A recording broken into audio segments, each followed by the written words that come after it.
गीता जी अध्याय नंबर 4 के श्लोक नंबर 32 में आपने अभी सुना, उसमें कहा कि जो अभी तक आपको ज्ञान बताया मैंने, चौथे अध्याय के 25 से लेकर 31 तक मंत्रों में, कोई ऐसी साधना करता है, कोई ऐसे यज्ञ करता है, कोई ऐसे यज्ञ माने धार्मिक अनुष्ठान करता है, उनसे हटकर चौथे अध्याय के 32वें श्लोक में कहा कि इस प्रकार की बहुत से विस्तार के साथ यज्ञों की जानकारी, धार्मिक अनुष्ठानों की जानकारी सच्चिदानंद घन ब्रह्म यानी ब्रह्मणे मुखे, वो सच्चिदानंद घन ब्रह्म की वाणी में लिखा है और वो तत्व ज्ञान है। चौथे अध्याय के 34वें श्लोक में कहा कि उस ज्ञान को तू तत्वदर्शी संतों के पास जाकर समझ, उनको दंडवत प्रणाम करने से, कपट छोड़कर प्रश्न करने से वो तत्वदर्शी संत तुझे परमात्म तत्व का ज्ञान कराएंगे, उस तत्व ज्ञान से परिचित कराएंगे।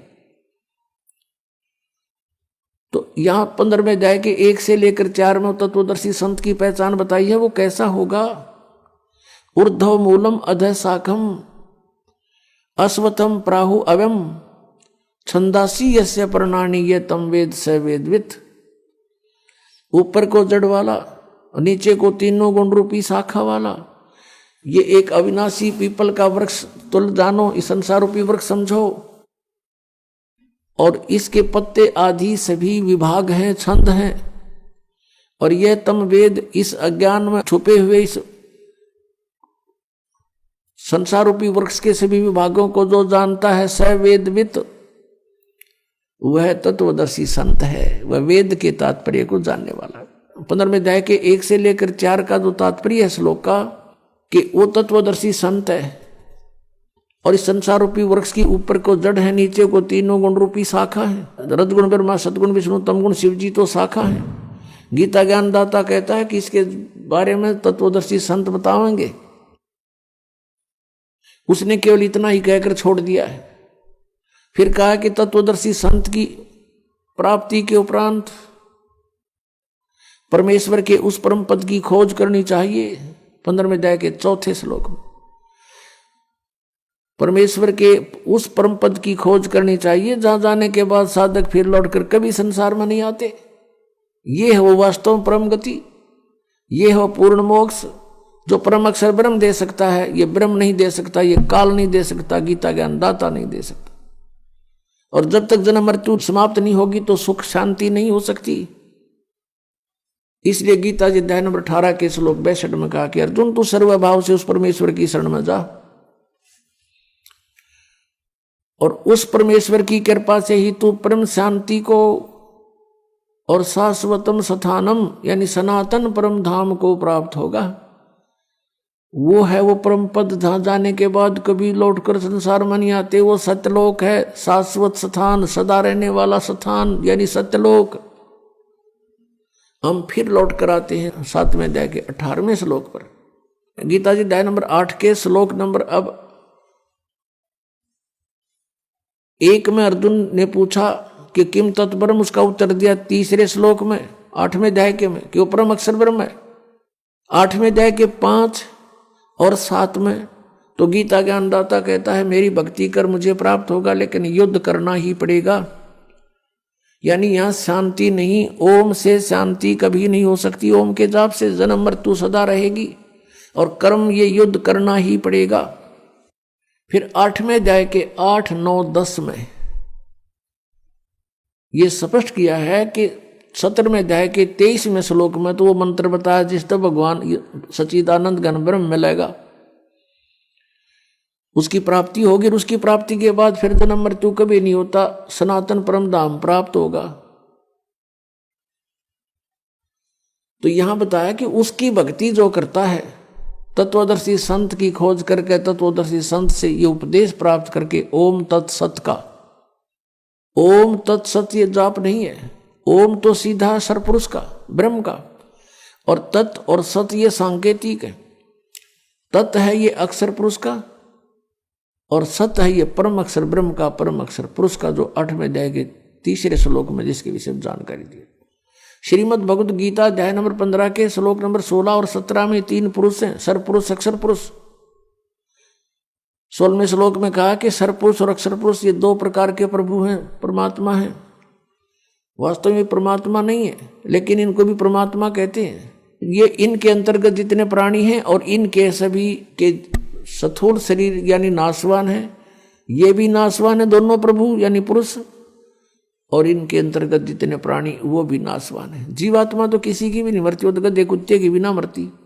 अब 15वें अध्याय के 17वें श्लोक में फिर कंसेप्ट क्लियर कर दिया कि उत्तम पुरुष है तू अन्य है।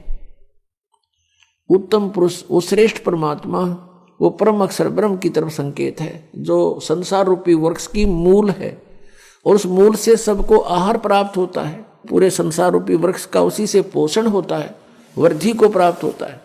तो 15वें अध्याय के 17वें श्लोक में गीता ज्ञानदाता कह रहा है कि वो उत्तम पुरुष है तू अन्य है, और परमात्मा इति उदाहरते, जिसको परमात्मा कहा जाता है।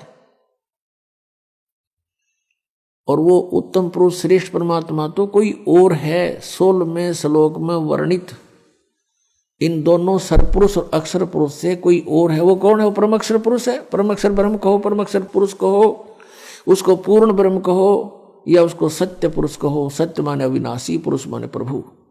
और वही यह लोक चरण आविष्य विवर्ती, वही तीनों लोकों में प्रवेश करके सबका धारण पोषण करता है। अवय ईश्वर है, वो है वास्तव में अविनाशी परमेश्वर, वो है वास्तव में अविनाशी परमेश्वर।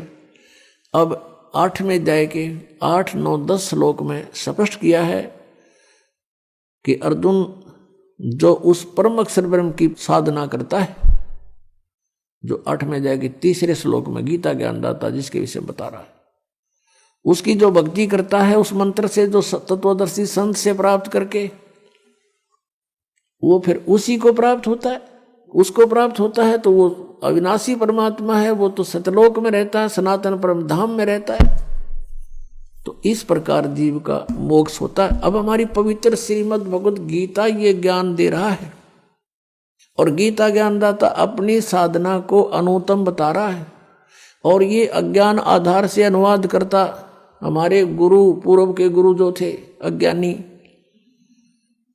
इन्होंने अनुत्तम का अर्थ ही अति उत्तम कर डाला 7वें अध्याय के 18वें श्लोक में और 7वें अध्याय के 24वें श्लोक में। इन अनर्थ कर डाले। 18वें अध्याय के 66वें श्लोक में गीता ज्ञानदाता कहता है कि सर्वधर्मान परित्यज माम, मेरे सतर की जितनी भी धार्मिक क्रियाएं हैं, अनुष्ठान हैं, वो मुझ में त्याग दे, यानी मुझे सौंप दे। जैसे ओम तत् सत में 3 मंत्र है। ओम तत् ये सांकेतिक है, सत भी सांकेतिक है। ओम तो ब्रह्म का है। कहते मेरे सतर की जितनी पूजाएं तूने की हैं वो मुझे दे दे, और उसके पश्चात उस परमेश्वर की एकम शरणम व्रज, एकम जिसके बराबर दूसरा ना हो, अद्वितीय सर्वशक्तिमान यानी परम अक्षर ब्रह्म, उसकी शरण में व्रज माने जाना होता है। इन अज्ञानियों ने सब ने व्रज माने आना कर रखे, आजा मेरी शरण में आजा।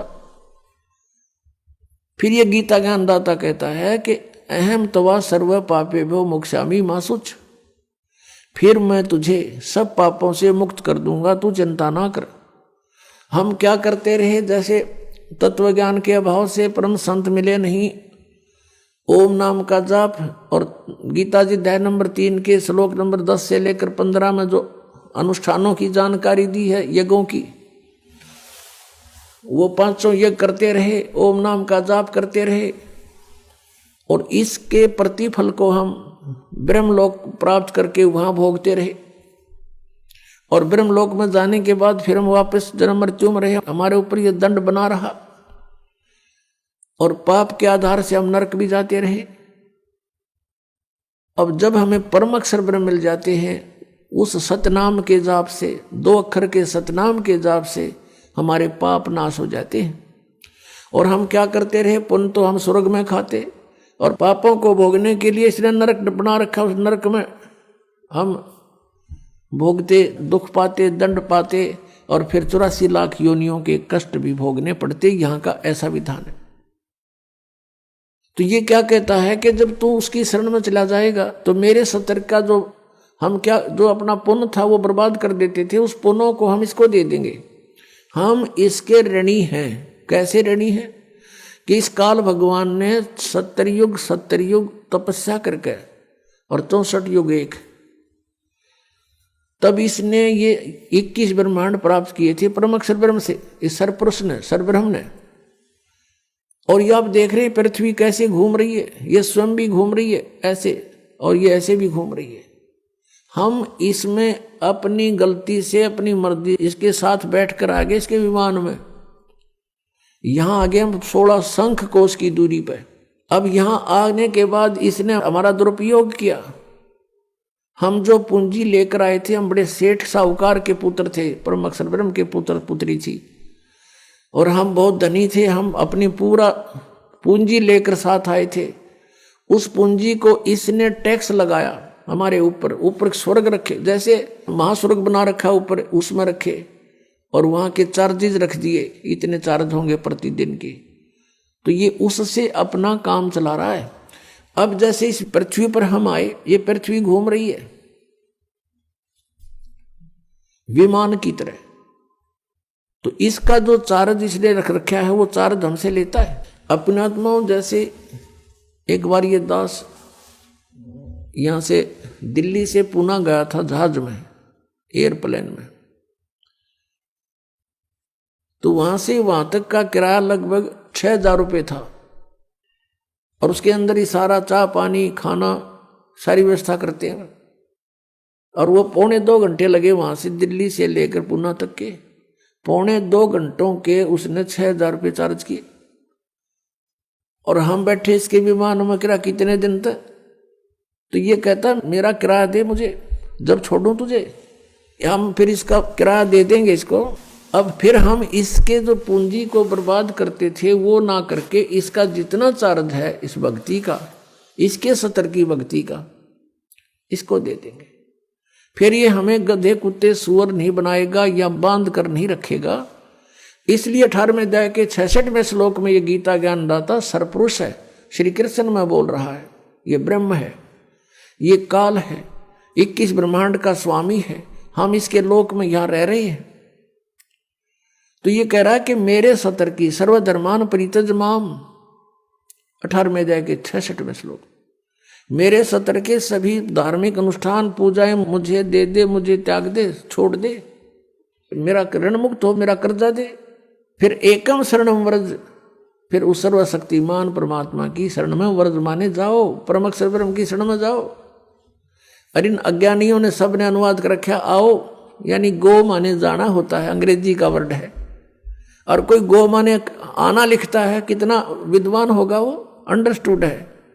और इन अज्ञानियों ने ऐसा कर रखा, आज तक हम आंखें बंद करके इनको महाविद्वान मानकर इनकी सब अज्ञान और ज्ञान को हम स्वीकार करते रहे, सत्य मानते रहे। इन्होंने हमें डबो डाला।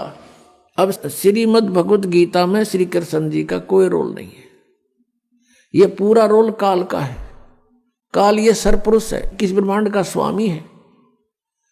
और इसने यहां सांप लगा हुआ 1 लाख मानव शरीरधारी प्राणियों का निताहार करने का, जिस कारण से इसने हमें अज्ञानी बना करके यहां बाई फोर्स रोका हुआ है, बलपूर्वक रोक रखा है।